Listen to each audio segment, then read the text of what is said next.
What's up, everyone? It's Dani and Nick. Today we're talking about all of the best things to see and do in Paris. If you guys are interested in more behind the scenes stuff, we daily vlogged while we were there, so we'll link those down below. Please also give this video a big thumbs up and subscribe to our channel. Now let's get into it. First, we wanted to talk about accommodations. We stayed in a hotel that we would not recommend, but it was near the Eiffel Tower, and we think it's really important to express how we felt about this location. We did not like being near the Eiffel Tower. It was the most touristy place. Obviously, everyone wants to see the Eiffel Tower when they're in Paris. We definitely recommend going to see the Eiffel Tower, but maybe not staying so close to it. We were about 1 block away. Just so many salespeople, too many touristy restaurants. Not the nicest location for where you come home to relax. Maybe stay somewhere closer to the Louvre. There were so many nice streets with nicer hotels or Airbnbs than where we were near the Eiffel Tower. The only benefit from staying next to the Eiffel Tower is if you want to see that every single day, obviously being close to it you get to, but besides that, I don't think there was any major benefit staying close to it. Now let's talk about attractions. My favorite thing that we did in Paris was visit the Louvre. It is one of the most famous, if not the most famous, art museum in the entire world, and it has artwork for everyone. You could spend like years in the Louvre and still not see everything, so it is a must-do while you guys are there. It is important to get your tickets beforehand because the line was super long and it is always going to be long, so you get to skip the line if you purchase your tickets beforehand, and it's just great to know that there's things for kids and adults and a little bit for everyone. Someone will find something that they enjoy looking at here because there's so much to see. If the line is too long for you or you just don't have time to go inside the Louvre, it still is definitely worth going and walking around the outside. You see that pyramid that everyone loves to go see made out of glass panels. Yeah. The building is just beautiful. There's an arc that you can walk through there.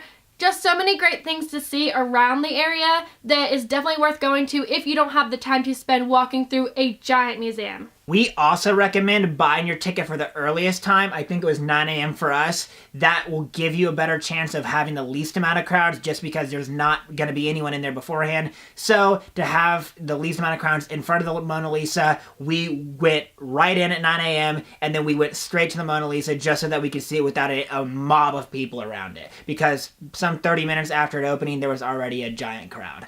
The next attraction is the most well-known, as we already talked about a little bit, is the Eiffel Tower. The Eiffel Tower was so much fun to go see in the daylight and at night. Seeing it at night, it lights up and sparkles for 5 minutes on the hour. So from 8 to 8:05, 9 to 9:05, you get it. It is sparkling and it is beautiful when it's sparkling. So it's definitely something to go check out at nighttime. And another thing is to go up the Eiffel Tower. You will see spectacular views from up there. You do need to get your ticket beforehand and probably far in advance because we looked 3 days before we went and there was only one spot to choose from.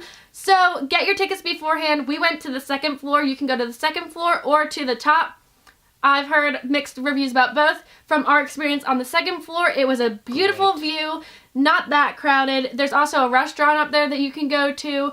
So something fun to do. It is windy up there because you are up in the sky, but definitely try to do that if you can. Another attraction that we really enjoyed was visiting the Cathedral of Notre Dame. Obviously, it's a very famous cathedral from the movie Notre Dame and the things that have been written about it. It was extremely crowded to visit it, though, because it is so famous. There was a really long line to get in, and then once you got in, it was extremely crowded, but it was still a beautiful church and absolutely worth visiting. Another thing that you can do at Notre Dame, we did not do this, you can buy a separate ticket to go all the way up to the top of the cathedral and get a spectacular view from what we hear of Paris. It was also really close to the next attraction that we loved, which was Sainte-Chapelle. Sainte-Chapelle was a beautiful chapel and had the stained glass along the windows, just something incredible that you would see on social media or in a book, but never think that you could actually see that. And it was also connected to, I think it's called the concierge,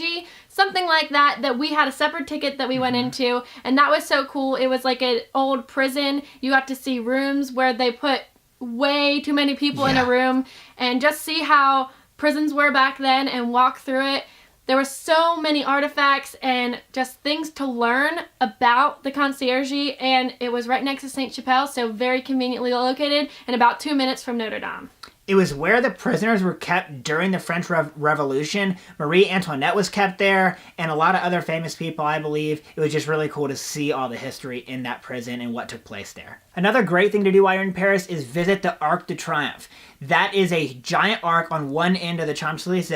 I think it was built by Napoleon, and the way you visit it is you go really close to the arc, and then you actually walk in an underground tunnel to get to the arc. I think that's just because there's a giant roundabout around it, and they don't want to have to stop traffic. So we bought our ticket beforehand. The line was still very long. We waited something like 30 minutes to get up. Not that long, but I think it can be much longer than that. And you basically get to walk over to the arc, walk all the way around it outside, and then you have an opportunity to walk up a bunch of stairs and go to the top of the arc. They have a small museum within the arc as well, but you get great views of the Champs-Elysees, the Eiffel Tower, and just Paris in general from the top of the arc. The next thing we did after visiting the Arc was walk down the Champs-Elysees. That is the area where the Tour de France rides down and finishes every single year. So if you're a bike fan, that's a very historic place as well. But it's most known for its fantastic shopping. It has all the high-end stores as well as a bunch of other things as well. It's just this straight stretch of road that is very famous. The end of it on the other side has this giant Ferris wheel that you can go on. We did not do that, but it could be another fun thing to do while you're in Paris. One of my favorite things that we did while in Paris was go to the Luxembourg Gardens. They were so beautiful, and it was just fun to walk through the park and see everyone playing games and getting along. There were locals playing basketball, soccer, meditators, a little bit of everything. There was a beautiful little pond there, and then obviously the Luxembourg Palace, which you cannot go into or even really near because there's so many guards around it. It is still used to this day, so you cannot go into the palace, but it's still beautiful to go check out. And the park was just fun, and there were public restrooms there, which are hard to find in Paris. So many restaurants also surrounding the park. So definitely something to go to if you would like to walk around a park in Paris. So now let's talk about the best ways to get around Paris. Paris has a ton of public transportation. However, the best way to get around, in our opinion, is using the metro. It's very similar to London in that fact. However, I don't think they're quite as nice as London's underground, but it's still the best way to get around. It isn't as easy to figure out because there wasn't really anyone to ask if you had a question about where you're going, and the signs were not clear, especially for English-speaking people. So definitely do your research. Use Google Maps because that will tell you which line you need to take, or do research beforehand just so you don't show up unknown of what you're doing or where you're going. But it is very nice to have that as an option along with the buses. We took a public bus, super easy to hop on and off. You just pay with your coins right there on the bus. You didn't have to have a ticket beforehand.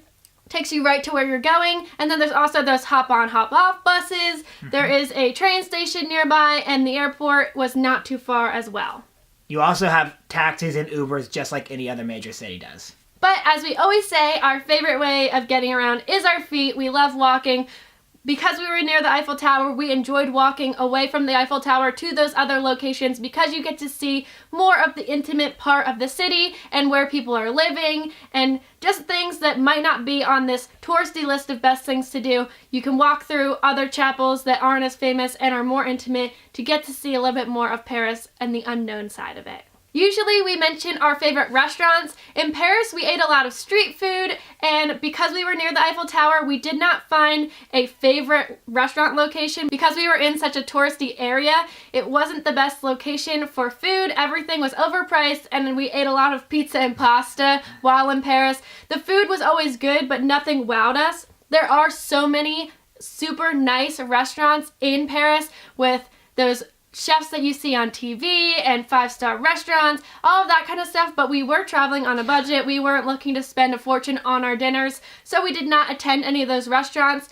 So just do your research before going and put into your budget what you want to spend on food. If you have a high budget, you will find delicious food in Paris for sure. So those are all the recommendations that we have for you guys for best things to see and do while in Paris. I also wanted to mention that we were only there for 3 days, so we squeezed all of this in during that short amount of time.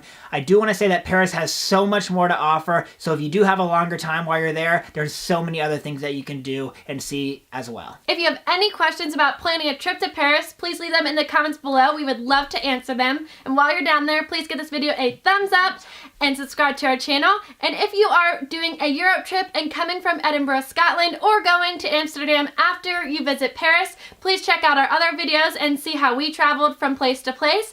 We also linked our vlogs down below, so please check those out, and we'll see you guys next time. Bye guys.